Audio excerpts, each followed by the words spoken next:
তাহলে এসিওর তো নাম এর আগে শোনো নাই, প্রথম তোমার কাছে, তাহলে তাহলে তোমার মতো এরকম আরো অনেকেই আছে আর কি, তাই আছে না, যারা এসিও সম্পর্কে কিছুই জানে না আর কি। তো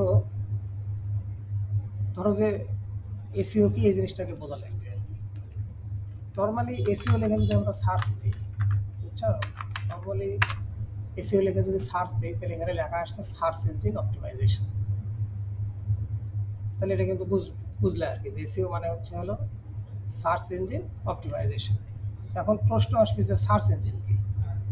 সার্চ ইঞ্জিনটা কি? এই যে গুগলে এসে যে আমরা সার্চ করলাম, এই যে গুগলে এসে সার্চ করলাম না, এই যে সার্চ করতেছি, গুগলের এইটার নামই হচ্ছে সার্চ ইঞ্জিন। ওর কাম হলো কোনো কিছু খুঁজে, ডেটা খুঁজে বের করা আর কি, ওয়ার্ল্ডে যত ডেটা আছে এটা খুঁজে বের করা। এখন গুগল কি এটা এমনি এমনি খুঁজে বের করছে? ধরো যে এই যে উইকিপিডিয়া, এটা এটা কীভাবে খুঁজে বের করে? খুঁজে বের করলে হলো এইভাবে, যে গুগলের কাছে এই প্রত্যেকটা ওয়েবসাইটের, এই যে ওয়েবসাইটগুলো আছে, এদের ডেটা দেওয়া আছে। ডেটা বলতে কি, এই যে ওয়েবসাইটের যে ইউআরএল আর কি, এগুলো বলে ইউআরএল আর কি, এই যে ওয়েবসাইটের ইউআরএল, এটা ইন্ডেক্সিং করা আছে।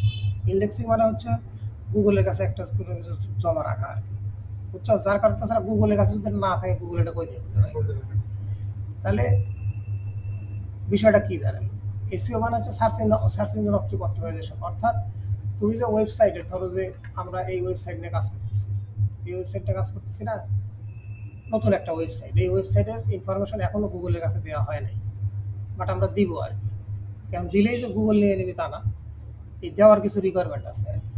এই দেওয়ার রিকোয়ারমেন্টের উপরেই গুগলের এগুলো র্যাঙ্কিং করে আর কি। র্যাঙ্কিং বলতে ধরো যে এই যে সার্চ ইঞ্জিন অপটিমাইজেশন লেখা সার্চ করলে, বুঝছো, এটা একটা টপিক্স লিখলাম, টপিক্স লেখা সার্চ করলে দেখো এটা আছে 1 নম্বরে। প্রশ্ন আসতে পারে এই 1 নম্বরে কে, আবার আসতে পারে সার্চ ইঞ্জিন জার্নাল, এটা যেটা, এরা 2 নম্বরে কে আর কি। সার্চ ইঞ্জিন ল্যান্ড আর কি, সরি, এরা 2 নম্বরে কে, এরা ওয়ার্ল্ড স্ট্রিম 3 নম্বরে কে, মদ 4 নম্বরে কে, গুগল ডেভেলপার এটা 5 নম্বরে কে। এর কারণ কি? এটা বলা হয় র্যাঙ্কিং আর কি। এটা হলো ছাত্রছাত্রীর মতো আর কি। যার স্কোর কোয়ালিফাই যত, যে যার যত ভালো সে তত উপরে থাকবে আর কি। আর যে যত উপরে থাকবে সে তত, মানে সে তত ভিজিটর পাবে। ভিজিটর মানে দেখো, ধরো যে যেটা লেগেই তুমি সার্চ করো, মনে করো যে how to write a blog post for beginner, মনে করো, হ্যাঁ, এই যে বোঝার, এটা একটা টপিক স্যার, এটা লেখা সার্চ করলাম। সার্চ করলে পরে দেখো এটা অ্যাড দেখাচ্ছে, এটা বাদ দাও, এই অ্যাড স্পন্সর এটা বাদ। এখান থেকে খেয়াল করো, 2 নম্বর, 1 নম্বর, 1 নম্বরে কেটা আছে, হোস্টিংগার আছে 1 নম্বরে, এটা হলো অ্যাড দেখাচ্ছে। এই যে স্পন্সর্ড লেখা, এটা টাকা দিয়ে আসছে, ডাইরেক্ট গুগলের টাকা দিচ্ছে, ডাইরেক্ট সামনে চলে আসছে। বাট আমরা এসিও যখন কাজ করবো, এসিও এই পার্ট টোটালি বন্ধ আর কি। স্পন্সর্ড এটা হলো বন্ধ। বন্ধ হওয়ার পরে 1 নাম্বার থেকে, 1 নাম্বারে কেটা আছে, হোস্টিংগার। এই একটা আর্টিকেল লিখছে বা এই সম্পর্কে তথ্য দিছে, গুগল এই তথ্যটা ভালো মনে করে, এবং গুগলের যে রিকোয়ারমেন্ট, সেই রিকোয়ারমেন্ট ফিল আপ করা আছে বিধায় গুগল একটা স্কোর দিছে আর কি। এই স্কোর অনুযায়ী 1 নাম্বারে আছে। তারপরে এর চেয়ে একটু নিচে আছে হলো হাব স্পটের ব্লগ, এই আছে 2 নম্বরে আর কি। এর নিচে আছে এটা, তারপরে আবার কিছু ভিডিও র্যাঙ্কিং করা আছে। এখন বিষয় হলো যে এই যে জিনিসগুলো আর কি, এই যে র্যাঙ্কিংয়ের বিষয়গুলো আর কি, বিষয়গুলো হলো যে সাধারণত মানুষ যখন সার্চ করে, এই দেখো সার্চ রেজাল্ট কিন্তু মেলা আছে, এখানে মেলা পেজ আছে, এই যেখানে দেখাচ্ছে আর কি। দেখো যে এই টপিক্সের উপরে গুগল এত লাখ রেজাল্ট খুঁজে বাই করছে, এত লাখেরও বেশি আর কি। এখন এতগুলোর তো মানুষের যাওয়া সম্ভব না। মানুষ সর্বোচ্চ এই 1 নাম্বার এই পেজে যায়, 2 নাম্বার এনে যায়, না 3 নাম্বারে যায়, এই পরের, মানে এর পরের পেজে যায় যে সার্চ করবি, তাও যায় না, আমরাও যাই না সাধারণত। এই জিনিসটা, এই জিনিসটা মনে করো যে এই যে প্রথমে যাই আছে, ম্যাক্সিমাম লোক এটা ক্লিক করবে, এই 2 নাম্বারটা হয়তো তারপরে একটু ক্লিক করবে, এই 3 নাম্বার, এই যে বিষয়টা, তাহলে প্রথমে যাই আছে এই সর্বোচ্চ ভিজিটর পাচ্ছে আর কি। এর মান্থলি ভিজিটর, ধরো যে মান্থলি ভিজিটর মানে কি, এই ওয়েবসাইটে কতজন লোক ঢোকে।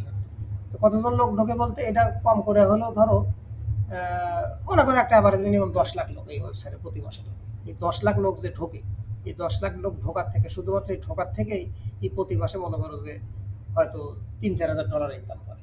এটা পরে পরে বুঝবে আর কি, যে এই এরকার কাহিনী কি, এসিও করার সুবিধা কি। এই এসিও করে যারা উপরে আসে আর কি, এই যে ঢুকলাম না হোস্টিংগারে, এখানে হোস্টিংগারে ঢুকে এই ভিজিটর, অনেক ওয়েবসাইট আছে দেখবে যে সাইট সুইডে অ্যাড চলতেছে আর কি। এটা বলে অ্যাডসেন্স আর কি। এই অ্যাড যে চলতেছে এমনি মানে তোমার ওয়েবসাইটে এসে অ্যাড চালাবি, এর জন্য গুগল পে করে আর কি, গুগল টাকা দেয় আর কি, বুঝছো? এটা পরে বোঝাবো নি আর কি। বাট বিষয় হচ্ছে, কনসেপ্ট হচ্ছে এইটা। এটুকু কি যেটুকু করলে একটু বুঝে পারছো, খুব সহজ করে বললাম আর কি এই গল্পটা আর কি। এখন লাস্ট যে প্রশ্ন সেটা হলো যে গুগলের এই যে সার্চ ইঞ্জিন অপটিমাইজেশন, এই যে সার্চ ইঞ্জিন অপটিমাইজেশন, অপটিমাইজেশন মানে মানে কি, এই যে ধরো যে একটা জিনিস সাজায় দেওয়া, মানে মানুষজনে খাবার দেয় না বাড়ি, দেখবে যে যে আমাদের এই হিন্দু ঘরের মধ্যে যখন ওই যে বরেক খাবার দেয়, দেখবে যে থাল বাসনগুলো খুব সুন্দর করে সাজায় দেয় আর কি, তাই দেয় না? আর মুসলমান ঘরে যে হলুদ বলুদের সময় বরেক সাজায় দেয়। অর্থাৎ একটা জিনিস পরিপাটি করা, পরিপাটি করা বলতে গুগলের কিছু রিকোয়ারমেন্ট আছে যে হ্যাঁ ভাই আপনি আমার সার্চ ইঞ্জিন অপটিমাইজেশন করবেন, ভালো কথা। এর কিছু মিনিমাম রিকোয়ারমেন্ট আছে, সেই রিকোয়ারমেন্টগুলো ফিল আপ করে দেওয়া, তাতে গুগল ওই রিকোয়ারমেন্টগুলো বুঝতে পারে যে না এই তাল মতো আছে আর কি, এই রুলসের বাইরে কিছু করে নাই আর কি, বুঝতে পারছো? এই জিনিসটা হচ্ছে সার্চ ইঞ্জিন অপটিমাইজেশন আর কি। সংক্ষেপে এই হচ্ছে এটা সার্চ ইঞ্জিন অপটিমাইজেশন। দেখি এখন স্টপ